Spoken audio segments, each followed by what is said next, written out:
Hello everybody, good morning and welcome to the United Stands. I'm Mark Goldbridge and this is your latest Manchester United news as Ineos plan brutal changes at Manchester United.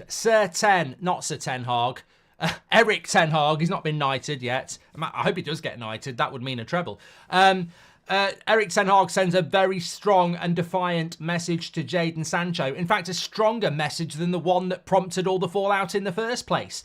We've also got a stunning stat about Rasmus, which I think is you're going to need to be sat down. If you're on a walk, especially if you're near like a swimming pool or a river, stop and sit down because you'll fall in the river. It's an amazing stat. And we've also got the latest on Amrabat's exit. We'll also be talking about Facundo, Pellistri. We'll be talking about Alvaro Fernandez and a few other bits as well as a new training ground, which we can buy. If we've got the money, we can get a new training ground. Apparently, we're looking at spaces to do that. But let's hit the breaking news. I was going to talk about the Ten Hag message because this is a direct quote from Erik Ten Hag about Sancho that got completely missed at the weekend in an interview he did with Sky because of the Spurs game. But it's worse than what he said after the Arsenal game that caused Sancho to do the tweet. But before we talk about that, this is coming out in the last few minutes from the Manchester Evening News. Now, reserve your opinions on this because the headline is Sir David Brailsford is planning brutal changes. Now, this, to me, when I read that, I get excited because I think brutal change at Manchester United is coming. That means ruthless. What's a bigger word, ruthless or brutal? Either or, let me know in the chat. But that to me means, brutal means it's gonna be horrific, you know. And I'm thinking about, we might sell some players that nobody thinks are sellable, which is exactly what I think needs to happen at United. But it doesn't necessarily read like that. When you see what's been said in the Manchester Evening News, they say changes are planned at Manchester United as Ineos prepare to assume control of the football club. So David Brailsford is sounding out former staff at Manchester United as the Ineos group prepares to make sweeping changes.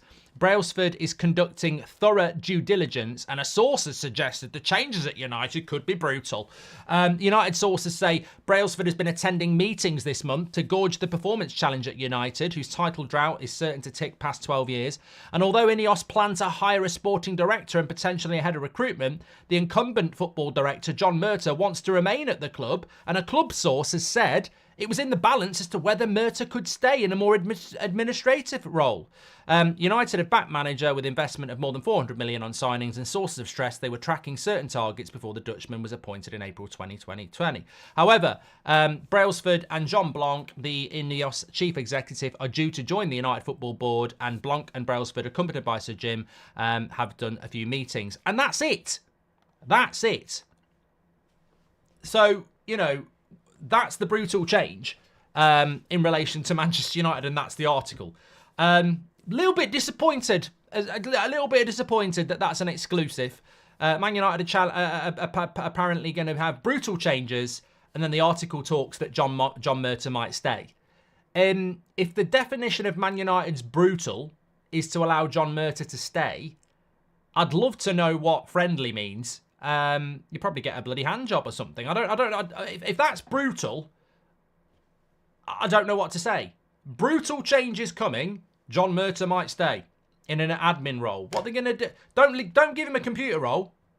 Although he does work 6 till 10, so you know you could maybe put him on the front desk and open up for longer. But I don't know what brutal means, and to be honest with you, I think what it means is it's more what I mentioned last night. When Ineos and brutal are being mentioned in that particular article, I think we're talking about sackings. I think we're talking about people being sacked. I don't think we're talking about players. I don't think we're talking about recruitment. I think we're talking about, you know, sackings and streamlining and saving money. So there we go. But as MA says, John Murtough staying is brutal. I mean, I don't know why. Look, I don't know the guy. I think from people who do know him, he's a nice guy. That's absolutely fine. I think people get too personal on these things. We're talking about if a defender makes a mistake, they're a bad defender. They're not a bad person. And if a director of football makes mistakes, he's a bad director of football. He's not a bad person. So this is not personal to John Murtough, and maybe he has some attributes. But over 10 years he's been at the club. What does he offer? are we just going to give nice people jobs? Because, you know, nice people don't go home with the prom queen. We need to be ruthless. We need to be brutal. So, look, I think that when you are a director of football that has spent £80 million on Anthony, and you've been to Turin and Barcelona and come back with a stick of rock and not the players you were meant to get, and the money that's been spent on the wrong type of players in the recruitment, there should be no role. I am absolutely adamant on this. There should be no role for John Murtagh and many others in our recruitment team. They should be gone. We shouldn't be finding them a job. We shouldn't be doing anything. So look, that's the start of the show, but I don't really know what to take from that. I just chuckled way too hard, says Braden. Yeah. Well, Big said says that's not the quote, Mark. Well, it is, because I've just read the article, mate. So you can make up whatever you bloody well like, but I've just read the article on the website. So David Brailsford is sounding out the opinion of former staff at MUFC to gauge the performance challenge at the club, and that Manchester United could be brutal. The changes they make could be brutal. We don't know what those changes are going to be, but they are talking about John Murtagh in the article and saying that there could be a more administrative role. He's not going to be the director of football anymore. He's not going to be the sporting director anymore. And I think there will be brutal change at United, but I'm not necessarily thinking it'll be on the playing staff. I think it will be in relation to, people you don't know of losing their job. Anyway, I want to talk about this Erik ten Hag, Jadon Sancho thing, because I have a theory here, and I think you're gonna have to sit down when I talk about the Rasmus thing. But I think when you look at it like this, it's really interesting what was said at the weekend by Erik ten Hag in relation to Jadon Sancho. Now, many people will say, I've had enough of talking about Sancho. He's at Dortmund now. And I think Erik ten Hag agrees with you. But let me just give you a brief history lesson. After the Arsenal game, Erik ten Hag was asked why Jadon Sancho wasn't on the bench. And he basically alluded to the fact that he hadn't had a good week training. Jadon Sancho then put a post out saying, I have trained well, and it caused a load of trouble. It was a lot worse than that, but we don't really need to revisit. And subsequently, he hasn't played or trained with the first team ever since. Erik ten Hag had an interview on Sunday with Sky that nobody really picked up on because we had such a big game. What he said is actually amazing, stunning, brutal, you could say. Could you have handled the situation differently with Jadon Sancho, Erik? He's now at Dortmund, but after he signed for Manchester United, so really a year before Erik even came, there was always issues. All the way through his time at Manchester United, there have been issues. So his stay at United so far is not a success. Now he's going to Dortmund. I wish him the best, and we hope he does well. So they're Erik ten Hag's words. He said, after he was signed, there were issues before I even came. And throughout his whole time at Manchester United, there have been issues. And his stay at United has not been a success. That's stronger than he didn't train well this week. That is ten Hag defiant and saying, look, he had these issues before I even came here. They've continued while I've been here, and he's not been very good here. So he's gone to Dortmund, and we wish him success. He was then asked if he apologised, would there have been a different outcome? Yes, we've said that before. He knows what he should do. We've made it very clear. It was clear and obvious as well that his performance was not where it needed to be. He's at Dortmund now. It's time to move forward. So, look, I think it is time to move forward, but I don't think a lot of people were aware of that interview that ten Hag did with Sky because it was on Sunday, and we obviously had the Spurs game. But he's effectively come out and said, and drawn a line underneath it. And what he said is worse than what he said after the Arsenal game. So he's basically saying, I'm not taking responsibility for Sancho. I didn't buy him. Before I even came here, there were issues. Those issues continued. He's not performed on the pitch. And now he's gone to Dortmund. And if he'd apologised, yes, things could have gone differently. He knew that. He didn't do it. But ultimately, his performances haven't been good enough. And now he's at Dortmund. I think we need to move on. I think there's this just myth that ten Hag has ruined Sancho when quite clearly he hasn't. There has been issues before that. But the bottom line is we need Sancho to go and do well at Dortmund because whatever the future is, whether he's sold or coming back, we need him to get playing football. So that's a positive. And secondly, in his time at Manchester United, he just wasn't good enough. So we are where we are. The bigger message I would say is, and there's a contradiction and there's a hypocrisy in the fan base here. People want Ten Hag out, and people who want Ten Hag out will side with Sancho. But Ten Hag wanted Greenwood to stay. And the people who want Sancho to stay, I've seen them on social media, they want Greenwood back. So Ten Hag wanted Greenwood to stay, and he wanted Sancho to go. So are you hypocrites? Because you don't like what's happened to Sancho because you don't like Ten Hag. But then Ten Hag wanted Greenwood to stay, and you want Greenwood to stay. So you're hypocrites at the end of the day. Or actually, should you live your lives where you don't just jump from one extreme to the other and you realise that life is multifaceted? Ten Hag has made big decisions, and he needs to make bigger decisions. The Ronaldo decision was brutal. The De Gea decision was brutal. The Sancho decision was brutal. And we need a lot more of those brutal decisions. I would say we talk about Ten Hag maybe not having a great season, and he's not, but he had a very, very good first season. And in relation to clearing the shit or the deadwood or just clearing players, he has actually been quite forthright, and he has been quite defiant. And that's the reason I wanted to draw attention to those quotes about what he said about Sancho, because it gets lost.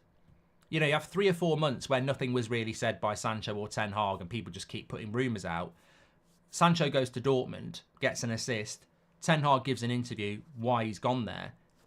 Let's draw a line on it and move on. But let's not forget that there is some ruthless brutalness going on, and we need to see a lot more of it, in my opinion. I forgot to feed my pigeons yesterday. That's brutal, says Piers Morgan. And can't let the club go insolvent after all, but Murta staying is like showcasing now soft the leadership still is. It's early days for Sir Jim Radcliffe, says Akesh. Well, I mean, yeah, look, the way we support our football club now, there is always going to be debate, isn't there? There is always going to be conversation, and football fans... I was listening to an Everton fan yesterday on the radio, and he was saying, look, we shouldn't be talking about financial fair play. We should be talking about what's going on the pitch. But this is the modern football fan now. You know, fans love football, and they're more aware of how their football clubs are being run.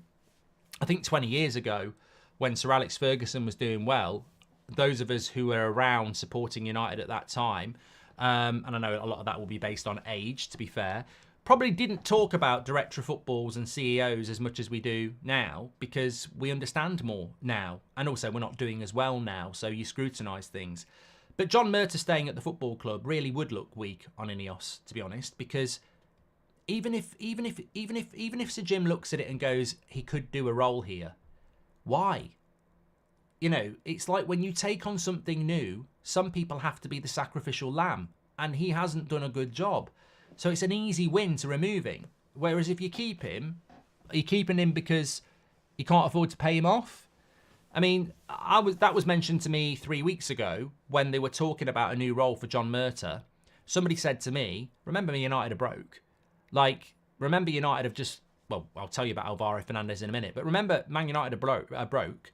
And John Murta could be on... Well, I don't know. How much money do you think John Murta gets? 100 grand a year? 200 grand a year? I don't know. He could be on $500,000. I don't know what his wage is, but if you sack him, you got to pay him off. So, you know, United are going to be sacking people on 30 grand a year. If John Murta's on 10 times that, they're not going to want to sack him, are they? So they might give him a new role, which is not ruthless, is it? Jose Mourinho, Mark Goldbridge as coaches in 24-25. Pathway to a European glory, says Yannick. Let's roll it back. Ten Hag must stay. Don't want the cycle to repeat. Ranić isn't a first-team manager. People need to understand he's a director of football. United need Ten Hag, says Akil.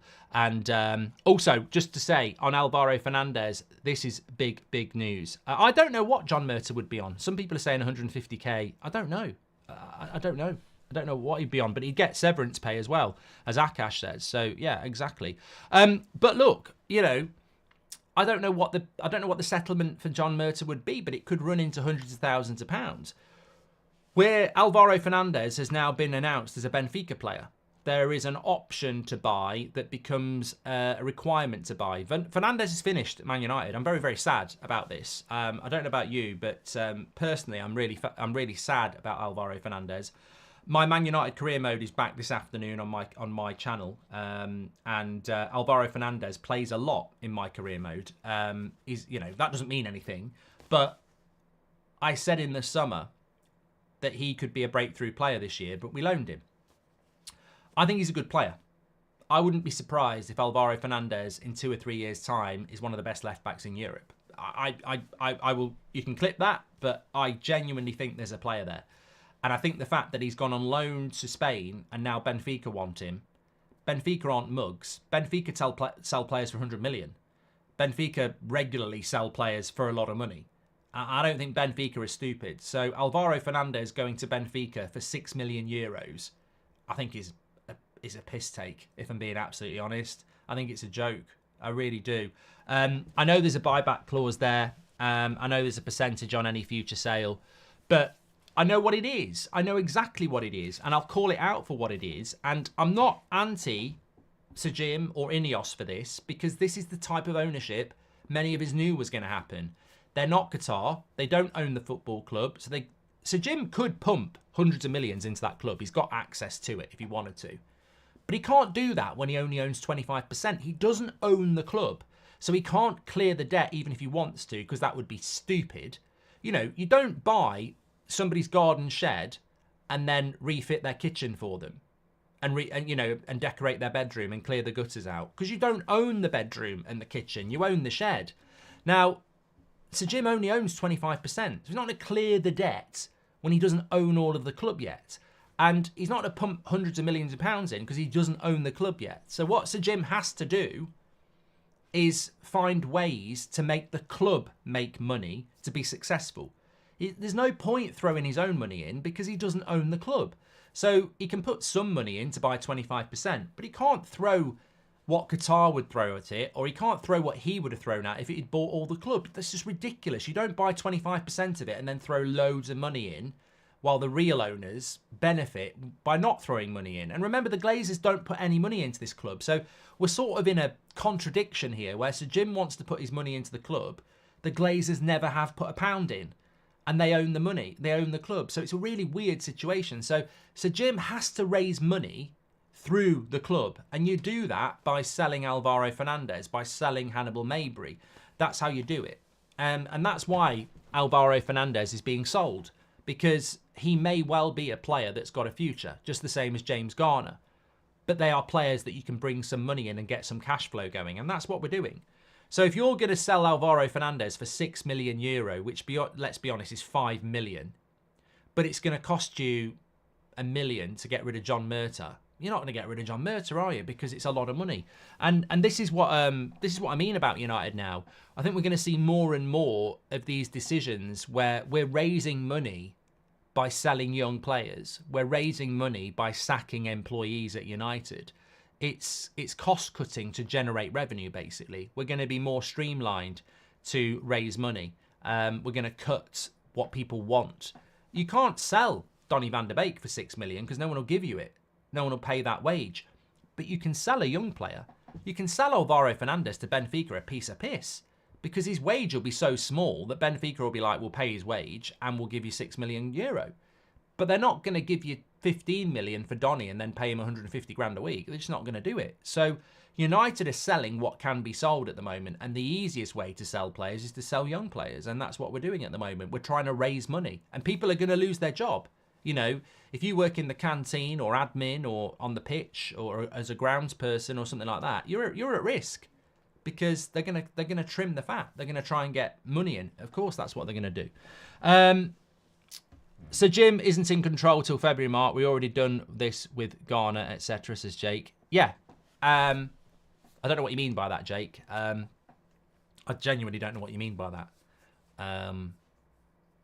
Yeah, I'm just trying to think. I don't know what you mean, Jake. So Jim wasn't in control for Garner, but they're using the same tactics as Garner, what we did with Garner. We sold Garner because we couldn't sell anyone else, and we needed to raise some money. And the only player that anyone was interested in was James Garner. We wanted to loan Garner, but we sold him because we needed to raise some money, and it was the only player anyone was interested in. We're doing exactly the same now. It's January. We're letting young players go because because clubs want them. We can't sell the players. You know, we can't get rid of the players that we'd like to get rid of, and that's why we're doing it. And So Jim may not be starting till February, but you might want to do your homework. He's signing everything off. We can't sell or buy anybody at the moment without Ineos saying yes. So the decisions are already being made. When Mount and Casemiro come back, do you think Mainoo will go to the bench? I don't know what we're going to do with Mason Mount, Gold Star. I've got no idea. What's going on with Martial? If we're talking about Sancho, Martial not be playing and he's still at United, says Red Devils. Well, look, I tweeted it this morning. It's going to escalate around the striker situation with Manchester United over the next 10 days. We're on the 17th of January. 27th of January is 10 days' time. We're going to see development around the striker situation in the next 10 days. What that development will be loan. It won't be buy. I'd be stunned if we bought anybody. It'll be loan. And obviously, a lot of that depends on Martial. So expect to see over the next few days, week, progression on what's happening with Martial and then what's happening around a loanee. We spoke to Fabrizio about this on Monday. Malin's too expensive by the sounds of it. Werner's gone to Spurs. We're not going to pay for Guirassy, and that leaves Choupo-Moting. So that's sort of where we are. But Martial does need to go first. If Sancho performs well against the top teams in the Bundesliga and the Champions League, wouldn't that highlight Ten Hag? Let me get my teeth in, Jevon. Jevon says, if Sancho performs well against the top teams in the Bundesliga and in the Champions League, wouldn't that then highlight Ten Hag's coaching as the whole United team hasn't been performing well this season? Absolutely not. Absolutely not. There's an easy answer to this, Jevon. If Jadon Sancho starts scoring goals and getting assists against Bayern Munich and Bayer Leverkusen, etc., it doesn't prove anything. Because 4 years ago, he was doing that and we bought him for 75 million and he did nothing at United. So if Jadon Sancho starts scoring goals and getting assists in the Bundesliga, what do we learn? We've already bought him for that and he failed. And he failed under Ollie. He failed under Rangnick before he failed under Ten Hag. So look, the modern hipster football fan the modern flip-flop football fan will get excited sharing clips, but they're not intelligent enough to remember that he was doing this. This is why we bought him. So if he starts doing it for Dortmund again, the red flag has to be, well, that doesn't mean he can come back to United and do it. We've already given him that chance. It's like Kagawa at Dortmund, isn't it? He was a good player. We bought him to United. He failed. He goes back and does it again. Do you bring him back again? Mkhitaryan, brilliant player at Dortmund. Bring him to the Premier League, crap. Goes to Arsenal, crap. Goes to Roma, does reasonably well again. Should we bring him back? Lukaku, good at Everton, at United, shit. Goes to Inter, does well. Should we have brought him back?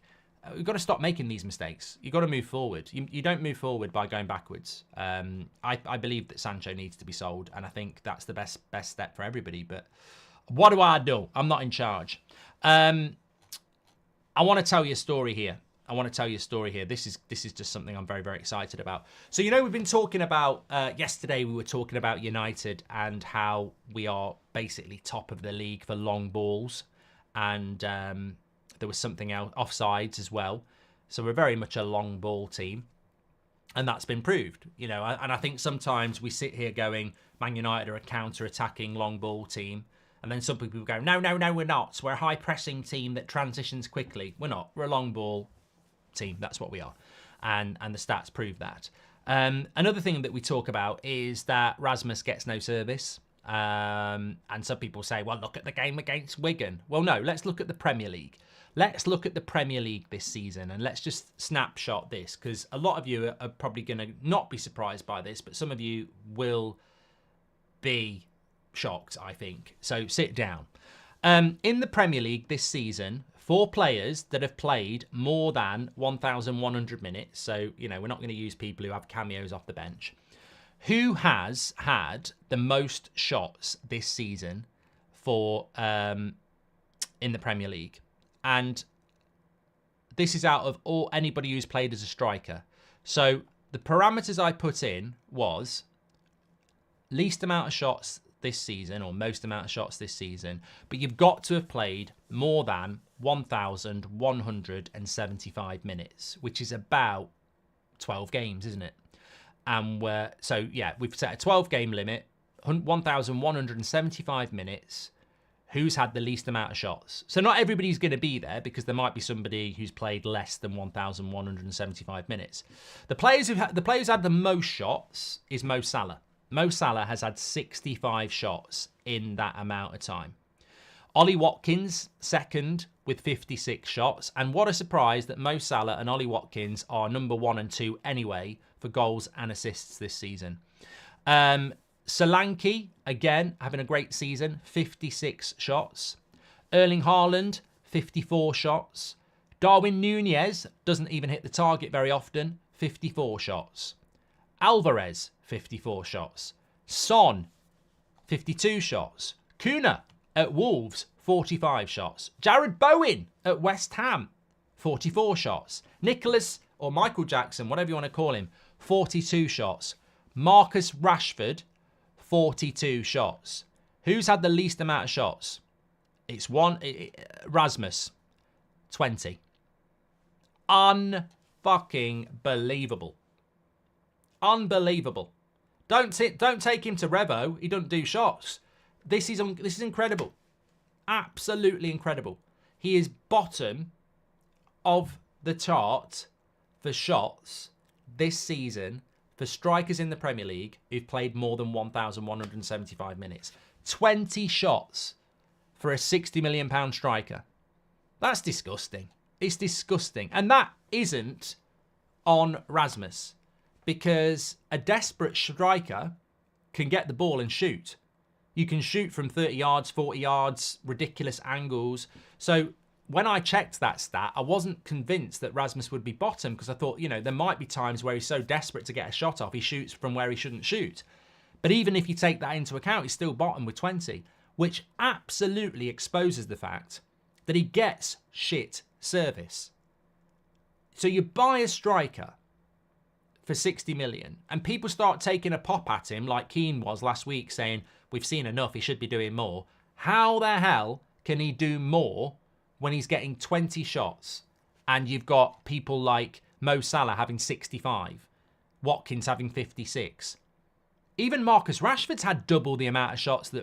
That's very telling, isn't it, as well? If I'm Ten Hag, I'm sitting them both in a room and I'm saying, I've spent £60 million on a striker. He's had 20 shots all season. You're my winger. You've had 42. I want you to score goals, Marcus, but bloody hell, there's a glaring issue here. You're the left winger. He's the striker, and you've had more than double the amount of shots. We need to start working on that. Now, there is mitigating circumstances. Marcus Rashford has, of course, played up front a bit. But the bottom line is that's just incredible. Absolutely incredible. Rasmus, this season, has had 20 shots in the Premier League. He's averaging 1.46 per 90-minute starts. Cameron Archer at Sheffield United has had more shots than Rasmus Hojlund. Decore at Everton has had more shots, and he's a bloody midfielder. Jimenez, 30. Edouard, 33. Isaac, 33. Diaby is a winger, 34. Wizza at Brentford, 35. Pedro at Brighton, 39. It's mad. It's mad. It's incredible. It's absolutely incredible. It's absolutely incredible, really. Stats don't lie sometimes, and I saw it this morning, and it was worse than I thought. 20 shots. And all the top strikers not even the top strikers. Nicholas Jackson has had, 50. Darwin Núñez has had more than 50. It's amazing. It's absolutely amazing. Mark Delo's had 14 shots this season. He'll catch Rasmus soon. But look, cutting through all the bullshit of being shocked, the big question is why? Why is that? And it's service. It's service. And the next time you hear somebody on social media taking a pop at Rasmus, the next time you see somebody on TV taking a pop at Rasmus, or a pundit, or on the radio, just remember that. 20 shots he's had this season in the Premier League. And that's nothing to do with ability.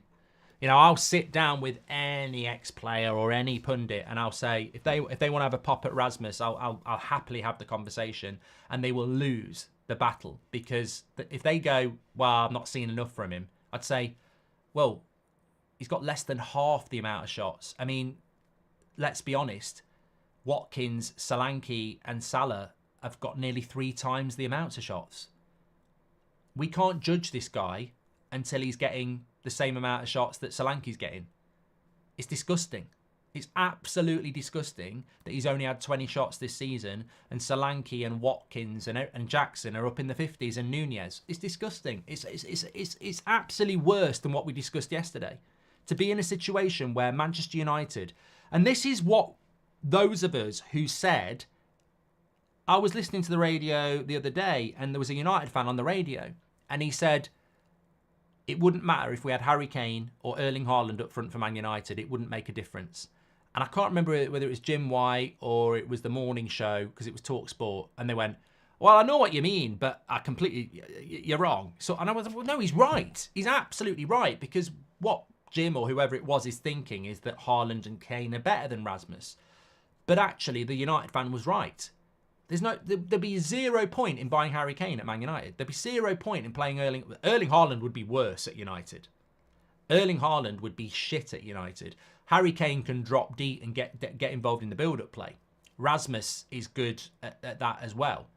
But Haaland's not. You put Erling Haaland up front for United, it'd be a waste of time. Imagine, and there's probably some prat out there going, yeah, if you put Haaland up front, we'd be top of the league. You can't be top of the league with 20 shots. Like, if he doesn't get the service, he can't score the goals. But there are people out there that think if you put Erling Haaland up front, he'll suddenly have 60 shots. Where's the crate? It's not there. You put Erling Haaland up front from United, he's living off 20 shots. He's not suddenly getting 50 unless the manager changes the way we play. Like, we don't create chances. Clive Jones says, wrong, wrong, wrong. I'm right, Clive. The stats, the facts, the eye test prove I'm right. The reason Rasmus only gets 20 shots is because he gets no fucking service, mate. You put Erling Haaland up front, we'd have to change the way we play. So it comes down to a coaching issue, doesn't it? It comes down to a structure. It comes down to a profile. We don't create chances. We don't create chances for the striker, and that's the bottom line. And some of you might want to start justifying your wrong opinion that we need a better striker. But you can't judge a striker who is bottom of the league for chances created for him out of all the Premier League strikers by a very, very long way. There is no service going into that striker. Absolutely not. Tim says you're wrong. I'd love to know why I'm wrong. I don't deal with you're wrong because we're the biggest and best Manchester United community out there. And we actually have conversations. And I'm more than willing to have a counter to this. In fact, it would be very good to bring a counter in. But you're wrong isn't going to help us do that, is it? So, Bradley Davidson, welcome to the Members Club. Thank you very much. Ghosty says, what's the fascination with Saltburn, Mark? Don't know, not watched it. Stats don't lie, you're right, Mark. But what about Onana? I was at Old Trafford on Sunday and the real United fans know that Sir Alex would have dropped him, says Gaz. Clive, this is a dictatorship here. No, local shopkeeper. It's not a dictatorship. Please tell me why I'm wrong. We're waiting here. Clive and Co. Local shopkeeper. What's happening is you're wrong. You're not intelligent and you can't communicate why you're wrong. So you're saying we're wrong. The bottom line is I have factually delivered to you the fact that Rasmus Hojlund has only had 20 shots in the Premier League this season, which is a third of what all the other strikers are getting. And I'm saying that's disgusting and a striker cannot thrive on such low-level service. But you're saying I'm wrong. But you can't tell us that. So we can wait all morning if you want, because I'm not going to leave this topic until I'm told why we are wrong, because I can't see it. I can't see it. And I've admitted I'm wrong on loads of things before, but I can't see how I'm wrong that our striker has only had 20 shots this season and Salah and Watkins and Solanke are well into the 50s, and that's not a service issue. If I was watching United and I was seeing crosses coming in from Delo and Shaw and Rashford and Garnacho into spaces, and Rasmus was stood on the halfway line eating a packet of quavers, I'd say, well, you know, there's mitigating circumstances there. But I see Rasmus in and around the box a lot, and I don't see the service. I don't see service for the striker. So I'd love to know what the alternative is. Clive says the best strikers make their own chances. Thanks, Clive. Thank you. Love it. Thank you. I'm going to applaud Clive here. I'm so grateful because I wanted to know what his angle was. I think we can safely rest in the fact that we're right. Clive's opinion that we're wrong is because Rasmus should be getting the ball on the halfway line, skipping past 3 or 4 players and putting it in the top corner. The best strikers in the world create their own chances. Bullshit! Never heard such bollocks in my life. Since when? Cristiano Ronaldo hasn't created his own chance for about 15 years. Erling Haaland doesn't create his own chances. Lewandowski doesn't create his own chances. Ollie Watkins doesn't create his own chances. What world are we living in? That was it. That was the punchline. That was all the conjecture in the chat about you're wrong. I thought there was going to be some masterful hipster thing here. And it's actually that Rasmus should create his own chances. That was a worst, you know, that was built up so much, Clive. That was a worse ending than Game of Thrones. That is the worst build-up I've ever seen. I genuinely thought there was going to be something good there. True says, I clearly remember your video analysis of Rasmus before we bought him. He had very bad shots per game in the league. We bought him to develop. It's wrong to depend on him, says True. But you can't depend on him if he's not getting any service. CJ says, the fact that the people don't understand this is madness. Movement affects this, but still it wouldn't be enough, says Robert McCormack. Well, Robert's got pictures of Harry Kane on his wall. We know that. And I think if we brought Harry Kane into the club, you know where I disagree with myself a little bit on this? If you brought Harry Kane into the club and he's getting no service, he won't score goals. But if you brought Harry Kane into the club, he'd fucking lose it playing in a team like that. He'd lose it. And this is what Ronaldo got frustrated with. Rasmus is a young lad developing, and because of that, maybe, I don't know, maybe that's a factor in why Ten Hag's not demanding more service for him. I don't know. But if you did have Harry Kane at the club, do you think he'd put up with 20 shots on goal in a season? He wouldn't put up with it. He'd get frustrated with it. And he'd probably have the authority to make change. I don't know, but it's not acceptable. Our wingers are so concerned about cutting in and taking shots. The service will never be good enough unless the mindset changes, says Mojo. Well, it's a damning, whatever side of the fence you're on, if you've tuned in a little bit late, it's a damning it's a damning indication of United's creativity woes. We spoke yesterday that we're nearly top of the league for long balls. We're top of the league for offsides because we're constantly hitting long balls. And I think if you mapped out in your head a stereotypical Man City attack, a stereotypical Liverpool attack, and a stereotypical Man United attack, I think the stereotypical Man United attack is the diagonal ball to the channel for our winger to run onto, cut inside and shoot. And what we need to have is, I'd love to see the stereotypical Man United attack be getting numbers forward, higher line, overlapping fullbacks, crosses into the box. That's what I want to see from Man United. I don't want to see long balls and shots from wingers. I don't think that's what we're all about. But yeah, as I said, parameters were, you've got to have played more than 1,175 minutes. You've got to be an attacker. It's in the Premier League. And then it was basically who's had the most shots on goal. Mo Salah's had 65. Watkins has had 56. Solanke's had 56. Haaland's had 54. Nunez has had 54. Alvarez has had 54. Rashford's had 42. Rasmus has had 20. It's pitiful. It's absolutely pitiful. It really, really is. Let's have a quick look here.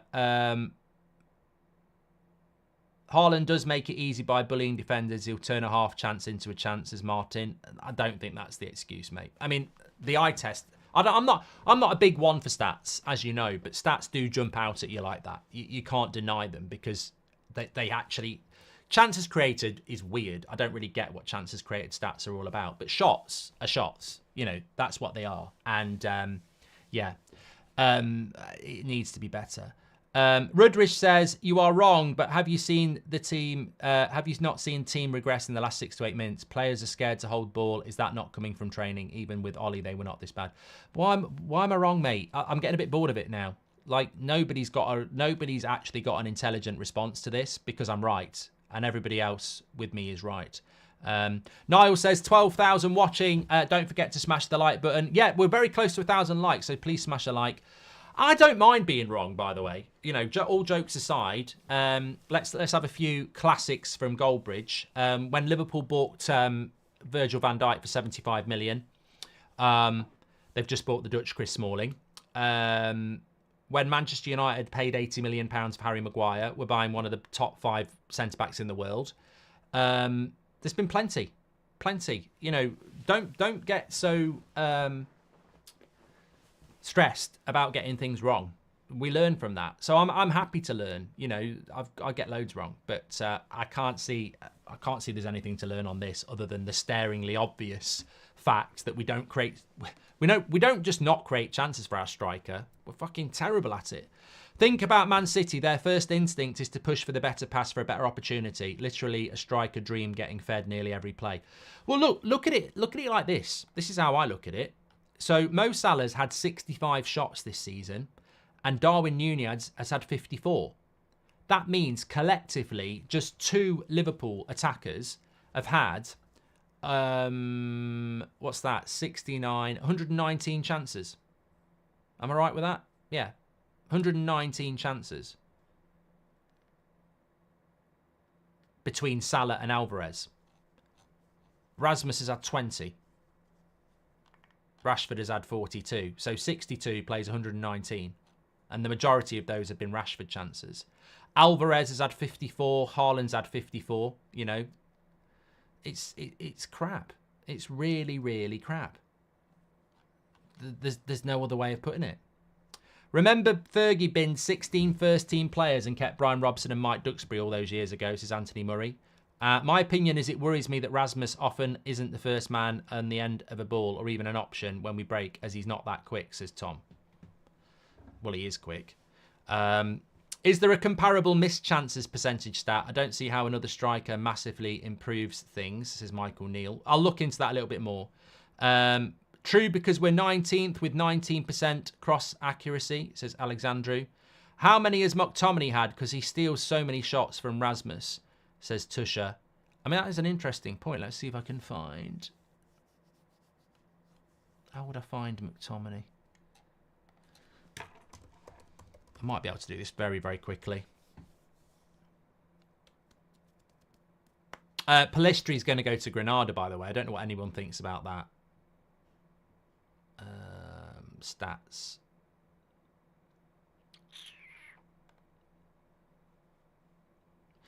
Yeah, I don't know what's going on with Palistri, really. I really don't know what's going on with Palistri.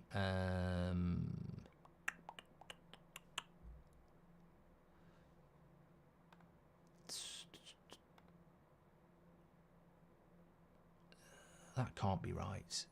That's all seasons, 23, 24. So for the Premier League this season, he's had 28 shots. So he's had more. He's had more than Rasmus. 28 shots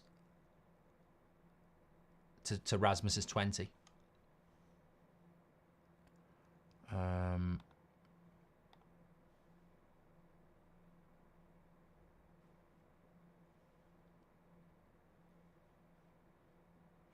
Yeah, interesting, isn't it?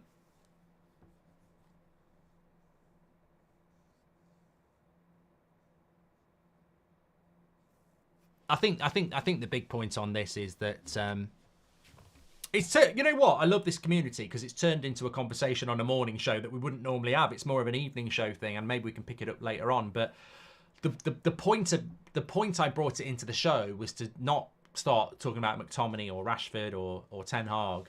The point I brought it in was that we've got a striker that started to get questioned last weekend in the mainstream.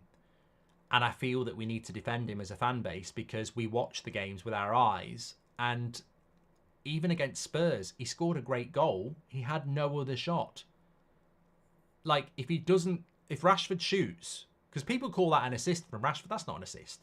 That's not an assist. I can't believe people call that an assist by Rashford. I mean, it might be a technical one for Fantasy Premier League, but did Rashford intentionally pass that ball to Rasmus? No, he's cutting in to shoot. If Rashford shoots and Rasmus never shoots, Rasmus has had no shots on target in that. He's had no shots in that game. So this is something that, again, I query what we're doing as a football club when you buy a striker and then you don't play to the striker. Yeah. One Puggy says because he's not scoring, Mark. Yeah, he's not getting the shots, mate. Like, you can make up whatever fantasy you want. You know, you can finish watching this stream and you can pretend you got Margot Robbie upstairs. You can do whatever you like, but it's fantasy because he isn't factually having many shots on target. And I've seen and played the game with strikers like, and I've seen Alan Shearer go through a goal drought and he's shooting from everywhere because he's desperate to score. That's what a striker does. When a striker's only had 20 shots, that's worrying because there will always be a striker like Darwin Núñez who's had loads of shots and doesn't score many goals because he's trying to score goals. We're not even creating enough of those for Rasmus to miss. So I think we've got to look at this. You're spot on, ludicrous that people can't see it. Even to create your own chances, you have to receive the ball in a decent position once in a while, says Geordie. Exactly.